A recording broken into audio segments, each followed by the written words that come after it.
Halo penyembah Tuhan maupun penyembah colokan listrik, atau apapun yang kalian sembah, coba sebutkan di kolom komentar ya. Pernah nggak sih kalian kepikiran kalau alam semesta yang segede ini, yang isinya miliaran galaksi dan misteri yang nggak ada habisnya, sebenarnya butuh sosok pencipta nggak buat bisa ada? Pertanyaan ini tuh kayak pertanyaan abadi yang selalu bikin manusia debat dari zaman dulu sampai sekarang. Nah, kalau kita ngomongin soal ini, ada satu nama yang pasti langsung muncul di kepala kita, yaitu Stephen Hawking. Beliau bukan cuma sekedar fisikawan jenius dengan kursi roda ikoniknya, tapi juga sosok yang berani banget kasih jawaban lugas soal hubungan antara sains, Tuhan, dan asal-usul segalanya. Video kali ini bakal ngebahas gimana sih sebenarnya sudut pandang seorang Hawking terhadap konsep ketuhanan dan agama, berdasarkan data-data dan pernyataan yang beliau tinggalin selama hidupnya. Sebelum kita masuk lebih dalam, ada sedikit disclaimer ya.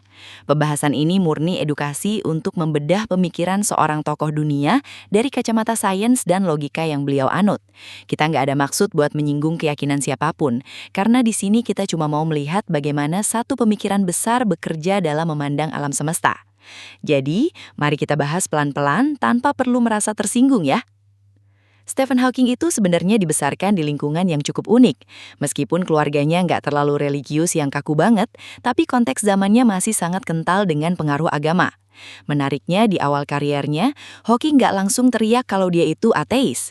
Kalau kita baca bukunya yang paling fenomenal, A Brief History of Time, di bagian penutupnya dia sempat nulis kalimat yang legendaris banget, yaitu kalau kita bisa nemuin teori yang lengkap buat segalanya, kita bakal tahu isi pikiran Tuhan. Kalimat ini sering banget disalahpahami banyak orang. Banyak yang ngira Hawking itu percaya Tuhan karena pakai kata itu. Tapi kalau kita telusuri lagi lewat berbagai wawancaranya di masa tua, kata Tuhan yang dia maksud di situ lebih ke arah metafora. Dia pakai kata itu buat ngegambarin hukum-hukum alam yang mengatur alam semesta, mirip-mirip kayak pemikirannya Albert Einstein. Buat Hawking muda, sains itu adalah alat buat nyari tahu gimana cara kerja mesin besar ini. Tapi seiring berjalannya waktu dan makin dalamnya riset yang dia lakuin, pandangannya makin geser ke arah yang lebih radikal soal eksistensi pencipta. Pergeseran ini sangat kelihatan pas dia mulai masuk ke pembahasan tentang Big Bang. Awalnya, banyak orang mikir kalau Big Bang itu adalah momen di mana Tuhan menjentikkan jari buat mulain segalanya. Tapi buat Hawking, logika sains nggak butuh bantuan itu. Dia mulai ngerasa kalau sains bisa ngejelasin semuanya tanpa harus ada variabel tambahan berupa sosok supranatural. Dalam banyak kesempatan, dia bilang kalau dia itu ateis karena dia percaya bahwa alam semesta itu diatur sama hukum-hukum sains yang pasti. Hukum-hukum ini nggak bisa dilanggar, bahkan oleh Tuhan sekalipun kalau emang dia ada. Jadi bagi Hawking, peran Tuhan itu makin lama makin kecil, sampai akhirnya dia ngerasa nggak ada ruang lagi buat konsep itu di dalam rumus fisika yang dia bangun. Dia ngerasa alam semesta ini punya kemandirian buat ada dengan sendirinya, tanpa perlu bantuan pihak luar. Data-data dari berbagai tulisannya nunjukin kalau Hawking itu tipe orang yang sangat setia sama apa yang bisa dihitung dan dibuktiin secara matematis. Dia nggak benci sama agama, tapi dia ngelihat agama itu sebagai bentuk usaha manusia zaman dulu buat ngejelasin hal-hal yang mereka belum mengerti. Pas petir nyambar, orang dulu bilang itu kemarahan dewa. Pas ada gerhana, orang mikir itu pertanda buruk. Tapi sekarang, sains udah punya jawabannya. Hawking ngelihat konsep Tuhan itu kayak jawaban sementara yang bakal terus kegeser tiap kali sains nemuin bukti baru. Dia sering banget bilang kalau alam semesta itu punya awal, tapi awal itu bukan berarti ada yang bikin. Ini tuh salah satu poin yang paling bikin banyak orang geleng-geleng kepala, karena logikanya emang agak berat, tapi masuk akal kalau dilihat dari sisi fisika kuantum. Salah satu hal yang sering ditekankan Hawking adalah soal kecukupan hukum alam.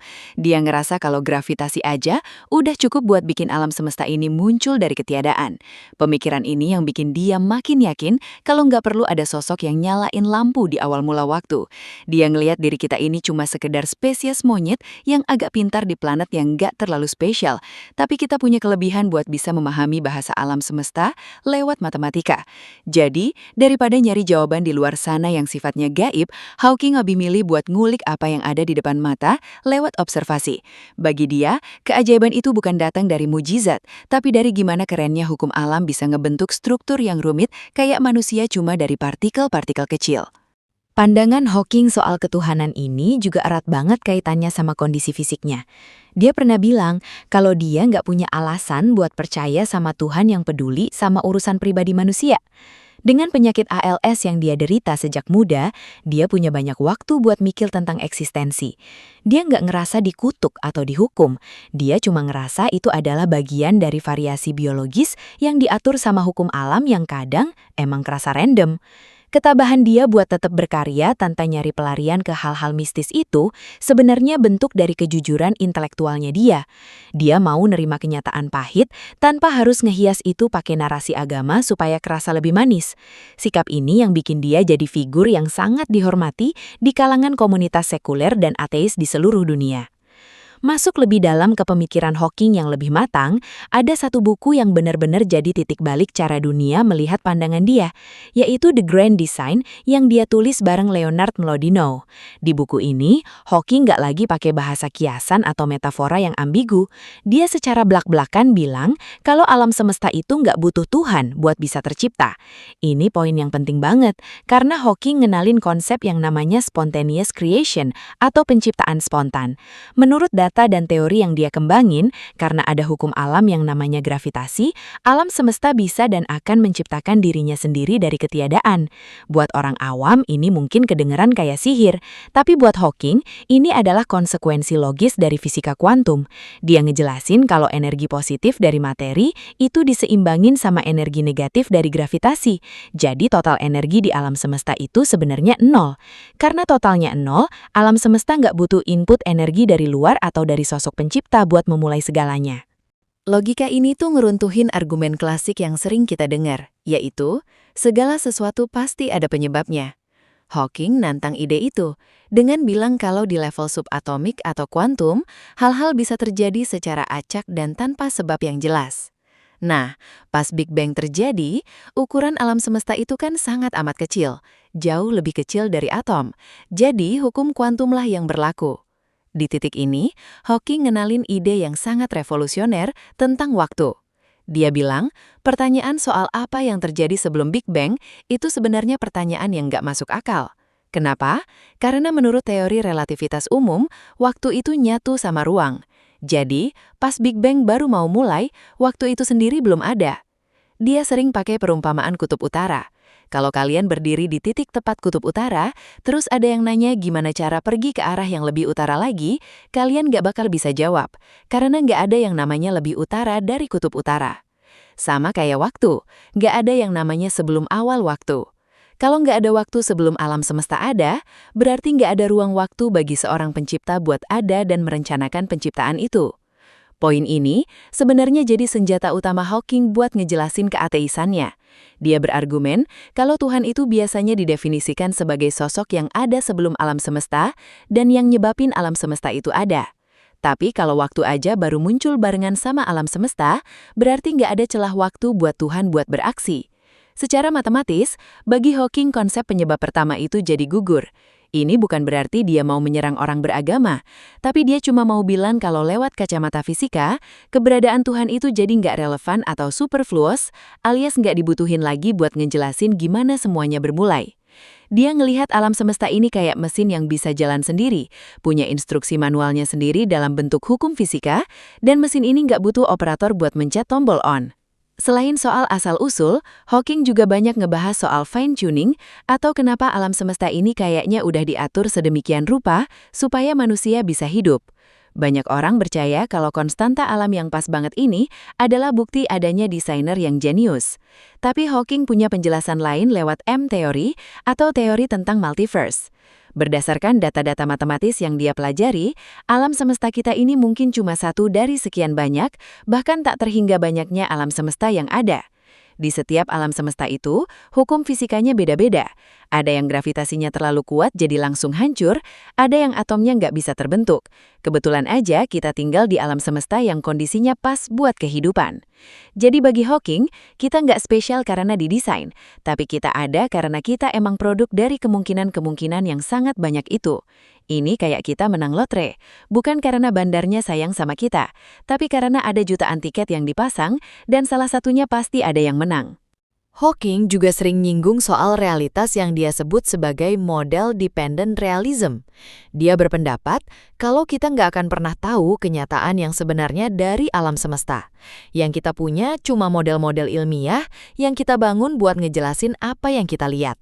Kalau ada dua model yang sama-sama bisa ngejelasin fenomena yang sama dengan akurat, kita nggak bisa bilang yang satu lebih benar dari yang lain. Tapi, kalau model yang satu butuh asumsi adanya Tuhan, dan yang satu lagi nggak butuh tapi tetap akurat, maka secara prinsip sains, yang sering disebut Occam's Razor, kita harus milih yang paling sederhana, yaitu yang nggak butuh variabel Tuhan. Hawking sangat teguh sama prinsip ini. Dia ngerasa masukin Tuhan ke dalam rumus itu malah bikin rumusnya jadi ribet dan gak nambahin nilai penjelasan apa-apa. Dari sini kita bisa lihat kalau keateisan Hawking itu bukan didasari sama rasa benci atau trauma, tapi benar-benar hasil dari deduksi logis selama puluhan tahun dia bergulat sama angka. Dia ngerasa dunia ini jauh lebih mengagumkan kalau kita lihat sebagai hasil dari hukum alam yang elegan daripada hasil dari kemauan sosok yang bisa berubah-ubah pikiran. Buat Hawking, memahami hukum fisika itu jauh lebih memuaskan daripada sekedar percaya pada misteri yang gak bisa dipecahkan.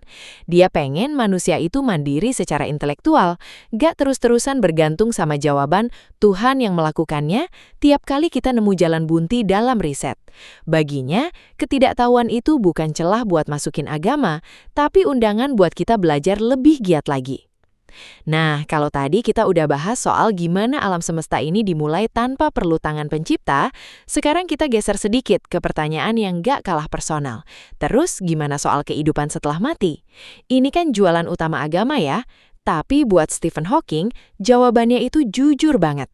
Dan mungkin buat sebagian orang kedengaran agak dingin. Hawking pernah bilang dalam sebuah wawancara kalau dia ngelihat otak manusia itu kayak komputer. Bayangin sebuah laptop yang punya prosesor canggih, memori gede, dan bisa ngerjain tugas-tugas rumit. Tapi pas komponennya udah rusak atau baterainya udah bener-bener habis, ya udah, komputer itu bakal berhenti bekerja. Nggak ada yang namanya surga buat komputer yang udah rusak atau neraka buat laptop yang lemot. Bagi Hawking, konsep kehidupan setelah kematian atau akhirat itu cuma cerita dongeng. Dia dengan lantang nyebut kalau surga adalah cerita peri buat orang-orang yang takut sama kegelapan. Kalimat ini dalam banget kalau kita bedah.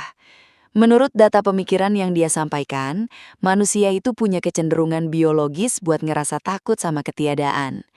Kita nggak siap ngebayangin kalau suatu saat nanti kita benar-benar mati dan nggak ada lagi kesadaran. Makanya, manusia nyiptain narasi tentang kehidupan setelah mati supaya hidup yang sekarang kerasa lebih tenang dan punya tujuan akhir. Tapi dari kacamata sains yang dianut Hawking, nggak ada bukti satupun yang nunjukin kalau kesadaran kita bisa lepas dari raga fisik. Pas otak mati, ya eksistensi kita selesai di situ. Tapi tunggu dulu, meskipun dia nggak percaya surga, bukan berarti Hawking itu orang yang pesimis atau ngelihat hidup ini nggak berharga. Justru sebaliknya, dia berargumen kalau karena nggak ada akhirat, hidup yang kita punya sekarang di bumi ini jadi jauh lebih berharga. Kita cuma punya satu kesempatan, satu slot waktu yang singkat banget di tengah miliaran tahun umur alam semesta. Jadi daripada sibuk nyiapin diri buat sesuatu yang belum tentu ada, Hawking yang dimilih buat maksimalin apa yang bisa kita lakukan sekarang. Dia ngerasa kalau kita tahu hidup ini terbatas, kita bakal lebih menghargai setiap detik, setiap penemuan, dan setiap hubungan antar manusia. Ini adalah bentuk optimisme sekuler yang dia bawa, bahwa makna hidup itu bukan dikasih dari atas, tapi kita sendiri yang bikin. Hawking juga sering ditanya, kalau Tuhan gak ada, terus siapa yang mutusin apa yang benar dan apa yang salah? Di sini, dia ngeliat kalau moralitas itu bukan turun dari langit lewat kitab suci, tapi hasil dari evolusi dan akal budi manusia. Kita jadi baik satu sama lain karena itu adalah strategi bertahan hidup yang paling masuk akal buat spesies kita. Kita butuh kerjasama, kita butuh empati, dan kita butuh aturan sosial supaya kita nggak punah. Jadi nilai-nilai kemanusiaan itu sebenarnya udah tertanam di dalam logika bertahan hidup kita. Nggak perlu ancaman siksa neraka buat bikin manusia jadi nggak jahat. Pandangan ini ngasih lihat kalau Hawking percaya banget sama potensi kebaikan manusia yang murni datang dari pikiran, bukan dari rasa takut pada entitas supernatural. Bicara soal makna, Hawking punya cara unik buat ngelihat posisi manusia di alam semesta. Dia sering bilang kalau kita ini cuma sampah kimia di sebuah planet kecil yang ngorbitin bintang yang juga nggak terlalu istimewa di pinggiran galaksi yang biasa aja. Kedengarannya emang rendahin banget ya, tapi dia lanjutin dengan kalimat yang bikin merinding. Tapi kita bisa memahami alam semesta. Di situ letak kemuliaan manusia bagi Hawking.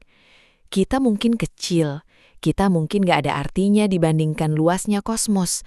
Tapi fakta bahwa otak kita yang cuma seberat 100,5 kilogram ini bisa mecahin rubus lubang hitam atau ngerti asal-usul galaksi, itu adalah kemenangan besar. Bagi dia, kemampuan buat mengerti itu jauh lebih religius daripada ritual agama manapun. Dia juga ngerasa kalau rasa kagum kita terhadap alam semesta itu sebenarnya udah cukup buat ngantiin peran agama. Pas kita lihat foto-foto dari teleskop Hubble atau James Webb yang nunjukin keindahan nebula, ada rasa haru dan takjub kan? Hawking ngerasa rasa takjub itu adalah bentuk spiritualitas versi dia. Bedanya, dia nggak butuh sosok di balik keindahan itu. Keindahan itu sendiri udah cukup. Dia ngerasa alam semesta itu udah sangat megah dengan sendirinya tanpa perlu ditambah-tambahin bumbu mistis. Data dan fakta ilmiah baginya adalah puisi yang paling indah yang pernah ditulis. Pandangan Hawking yang kayak gini emang bikin dia sering dapat kritik tajam, terutama dari tokoh-tokoh agama. Tapi dia selalu nanggepin dengan santai dan tetap fokus sama apa yang bisa dibuktiin. Dia ngerasa kalau sains itu bukan musuh manusia, tapi justru pembebas. Dengan sains, kita nggak perlu lagi takut sama gerhana, nggak perlu lagi tumbal buat minta hujan, dan nggak perlu lagi hidup dalam ketakutan akan hantu atau roh jahat. Sains ngasih kita kendali atas hidup kita sendiri. Di titik ini, keateisan Hawking itu bukan cuma soal nggak percaya Tuhan, tapi soal percaya sepenuhnya sama kapasitas manusia buat jadi tuan atas nasibnya sendiri lewat ilmu pengetahuan. Kalau kita tarik lebih jauh lagi, ada satu momen menarik yang sering diceritain Hawking soal hubungannya sama institusi agama. Meskipun dia seorang ateis terang-terangan, Hawking itu sebenarnya anggota dari Pontifical Academy of Sciences, sebuah lembaga ilmiah di bawah naungan Vatikan. Dia bahkan pernah ketemu sama beberapa paus selama hidupnya. Ada satu cerita lucu sekaligus ikonik pas dia datang ke sebuah konferensi kosmologi di Vatikan pada tahun 80-an. Waktu itu, Paus Yohanes Paulus II bilang ke para ilmuwan kalau nggak apa-apa mempelajari alam semesta setelah Big Bang, tapi jangan ngulik-ngulik soal momen Big Bang itu sendiri, karena itu adalah momen penciptaan dan ranahnya Tuhan. Hawking dengan gaya santainya, dalam hati cuma bilang kalau dia justru baru aja nyelesain makalah yang ngebahas gimana alam semesta itu nggak punya awal atau batas yang perlu campur tangan Tuhan. Dia bukannya mau nantang secara personal, tapi bagi dia sains itu nggak boleh punya area terlarang atau no-go zone. Ini ngebawa kita ke salah satu teori paling ambisius yang pernah dia kerjain bareng fisikawan Jim Hartle, yaitu proposal tanpa batas atau no boundary proposal. Gini loh bayangannya, kalau kita tarik waktu mundur sampai ke titik Big Bang, biasanya orang mikir di situ ada titik awal yang sangat lancip, kayak ujung kerucut. Nah, di ujung itulah orang naruh sosok pencipta. Tapi Hawking dan Hartle punya ide lain.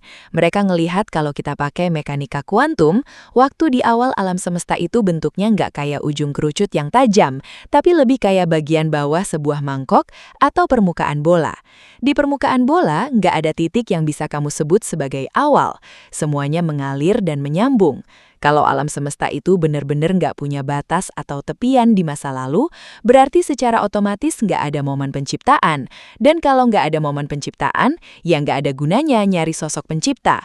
Argumen matematis ini buat Hawking adalah bukti pamungkas kalau alam semesta itu adalah entitas yang tertutup dan mandiri secara logis. Hawking juga sering ditanya soal fenomena mujizat. Di mata banyak orang beragama, mujizat adalah bukti kalau Tuhan bisa intervensi atau ngubah hukum alam sesuka hati. Tapi bagi Hawking, konsep mujizat itu justru kontradiktif sama esensi sains. Dia berpendapat kalau hukum alam itu bersifat universal dan abadi. Kalau hukum alam bisa dilanggar sewaktu-waktu cuma karena ada doa atau kemauan entitas tertentu, maka sains nggak akan pernah bisa kerja. Kita nggak akan bisa bikin prediksi, kita nggak akan bisa bikin teknologi, karena semua ini bisa berubah kapan aja secara acak. Data-data yang dia kumpulin sepanjang kariernya nunjukin kalau alam semesta itu sangat patuh sama aturan. Bahkan hal-hal yang kelihatan aneh kayak lubang hitam atau partikel subatomik pun tetap punya aturan mainnya sendiri. Jadi buat Hawking, mujizat itu cuma istilah yang kita pakai buat fenomena yang belum sanggup kita jelasin pakai rumus fisika saat ini. Lebih jauh lagi, Hawking sering banget ngebahas soal Tuhan dalam konteks hukum fisika itu sendiri. Dia pernah bilang kalau kita mau nyebut hukum-hukum sains sebagai Tuhan, ya silakan aja. Tapi itu adalah Tuhan yang nggak personal. Tuhan dalam bentuk gravitasi, elektromagnetik, atau gaya nuklir itu nggak punya perasaan. Dia nggak bakal dengerin curhatan kita, nggak bakal ngabulin permintaan kita, dan nggak peduli apakah kita jadi orang baik atau jahat. Ini adalah bentuk panteisme ilmiah yang mirip sama pandangan Spinoza atau Einstein. Tapi Hawking selangkah lebih maju dengan menegasin kalau penyebutan Tuhan buat hukum alam itu sebenarnya cuma bikin bingung. Mending kita sebut aja itu hukum fisika, biar jelas dan nggak kecampur dengan dogma-dogma yang sifatnya emosional. Dia ngeliat kalau kecenderungan manusia buat nyari Tuhan itu sebenarnya berasal dari rasa kesepian kita di tengah luasnya kosmos. Kita pengen ngerasa kalau ada yang jagain, ada yang ngawasin, dan ada yang bakar beresin semua kekacauan di dunia ini. Tapi menurut data sejarah dan observasi Hawking, alam semesta ini sebenarnya nggak peduli sama kita. Dan bagi dia, itu bukan hal yang buruk. Justru, dengan tahu kalau nggak ada penjaga di atas sana, kita jadi punya tanggung jawab penuh buat jagain satu sama lain dan jagain planet kita. Keateisan Hawking itu semacam panggilan buat manusia agar jadi dewasa secara kolektif. Dia pengen kita berhenti jadi anak kecil yang selalu nunggu bantuan dari orang tua supernatural dan mulai bertindak pakai akal sehat kita sendiri buat nyelesain masalah-masalah duniawi. Pendekatan Hawking ini emang sangat teknis, tapi sebenarnya punya pesan yang sangat membumi. Dia ngerasa kalau alam semesta ini nggak butuh desainer, karena desainnya itu muncul secara otomatis dari interaksi partikel-partikel sederhana. Dia sering bandingin ini sama gimana kepingan salju yang bentuknya cantik banget bisa terbentuk cuma dari molekul air dan suhu dingin, tanpa ada seniman yang nata satu-satu. Begitu juga alam semesta. Kompleksitas galaksi, bintang, sampai otak manusia itu hasil dari proses panjang yang diatur sama hukum-hukum yang sebenarnya simpel. Bagi Hawking, memahami keindahan yang muncul dari kesederhanaan hukum alam ini jauh lebih memuaskan daripada percaya kalau semuanya cuma hasil sulap dari entitas yang nggak bisa dijelasin asal-usulnya. Ada satu pernyataan Stephen Hawking yang sempat bikin heboh dunia filsafat, yaitu pas dia bilang kalau filsafat sudah mati. Menurut dia, para filsuf zaman sekarang udah nggak bisa ngikutin perkembangan sains yang larinya cepat banget, terutama di bidang fisika kuantum dan kosmologi. Jadi pertanyaan-pertanyaan besar yang biasanya dijawab sama agama atau filsafat, kayak kenapa kita ada di sini? Atau dari mana kita berasal? Sekarang udah jadi tugasnya para ilmuwan buat jawab. Hawking ngerasa kalau kita terus-terusan pakai logika lama buat ngejelasin alam semesta yang super modern ini, kita bakal kejebak dalam mitos. Dia pengen kita benar-benar lepas dari ketergantungan sama narasi lama yang nganggep manusia itu pusat dari segalanya atau ada sosok yang sengaja naruh kita di sini. Dalam data-data pemikirannya, Hawking sering nyinggung soal prinsip antropik. Ini tuh semacam jawaban buat orang-orang yang bilang, tapi lihat deh, bumi itu jaraknya pas banget sama matahari, nggak kepanasan dan nggak kedinginan. Oksigennya pas, airnya ada. Masa ini semua kebetulan? Pasti ada yang ngatur. Nah, Hawking ngelihatnya dari sudut pandang yang berbeda. Menurut dia, ya emang harus pas, karena kalau nggak pas, kita nggak bakal ada di sini buat nanyain hal itu. Ini bukan bukti adanya desainer, tapi cuma syarat mutlak keberadaan kita. Bayangin kayak orang yang bangun di kamar hotel yang fasilitasnya lengkap banget. Dia mungkin mikir, wah kamar ini disiapin khusus buat gue. Padahal sebenarnya ada ribuan kamar lain yang mungkin rusak atau nggak ada airnya. Dan dia cuma kebetulan dapat yang bagus. Alam semesta kita ini cuma salah satu kamar yang kebetulan bisa dihuni di tengah jutaan alam semesta lain yang mungkin gersang atau hancur sebelum sempat ada kehidupan. Pemikiran ini makin diperkuat sama M-theory yang sering dia banggain. Hawking berpendapat kalau teori ini bisa ngejelasin keberadaan alam semesta tanpa perlu ada keajaiban. M-theory memprediksi kalau ada banyak sekali alam semesta yang tercipta dari ketiadaan. Masing-masing punya hukum fisika yang beda-beda. Jadi, keberadaan kita yang kerasa pas ini bukan karena kita disayang sama Tuhan, tapi karena dalam kemungkinan matematis yang tak terhingga itu, pasti akan ada satu titik di mana kondisi kehidupan bisa muncul. Data matematis ini buat Hawking jauh lebih elegan dan jujur daripada harus berasumsi ada sosok yang ngerancang setiap detail konstanta fisika. Dia ngerasa kalau kita udah punya penjelasan yang lengkap secara matematis, maka hipotesis tentang adanya pencipta itu jadi nggak punya tempat lagi. Hawking juga pernah bahas soal konsep jiwa atau soul. Bagi banyak agama, jiwa itu sesuatu yang abadi dan terpisah dari tubuh. Tapi Hawking ngelihat manusia murni sebagai mesin biologis.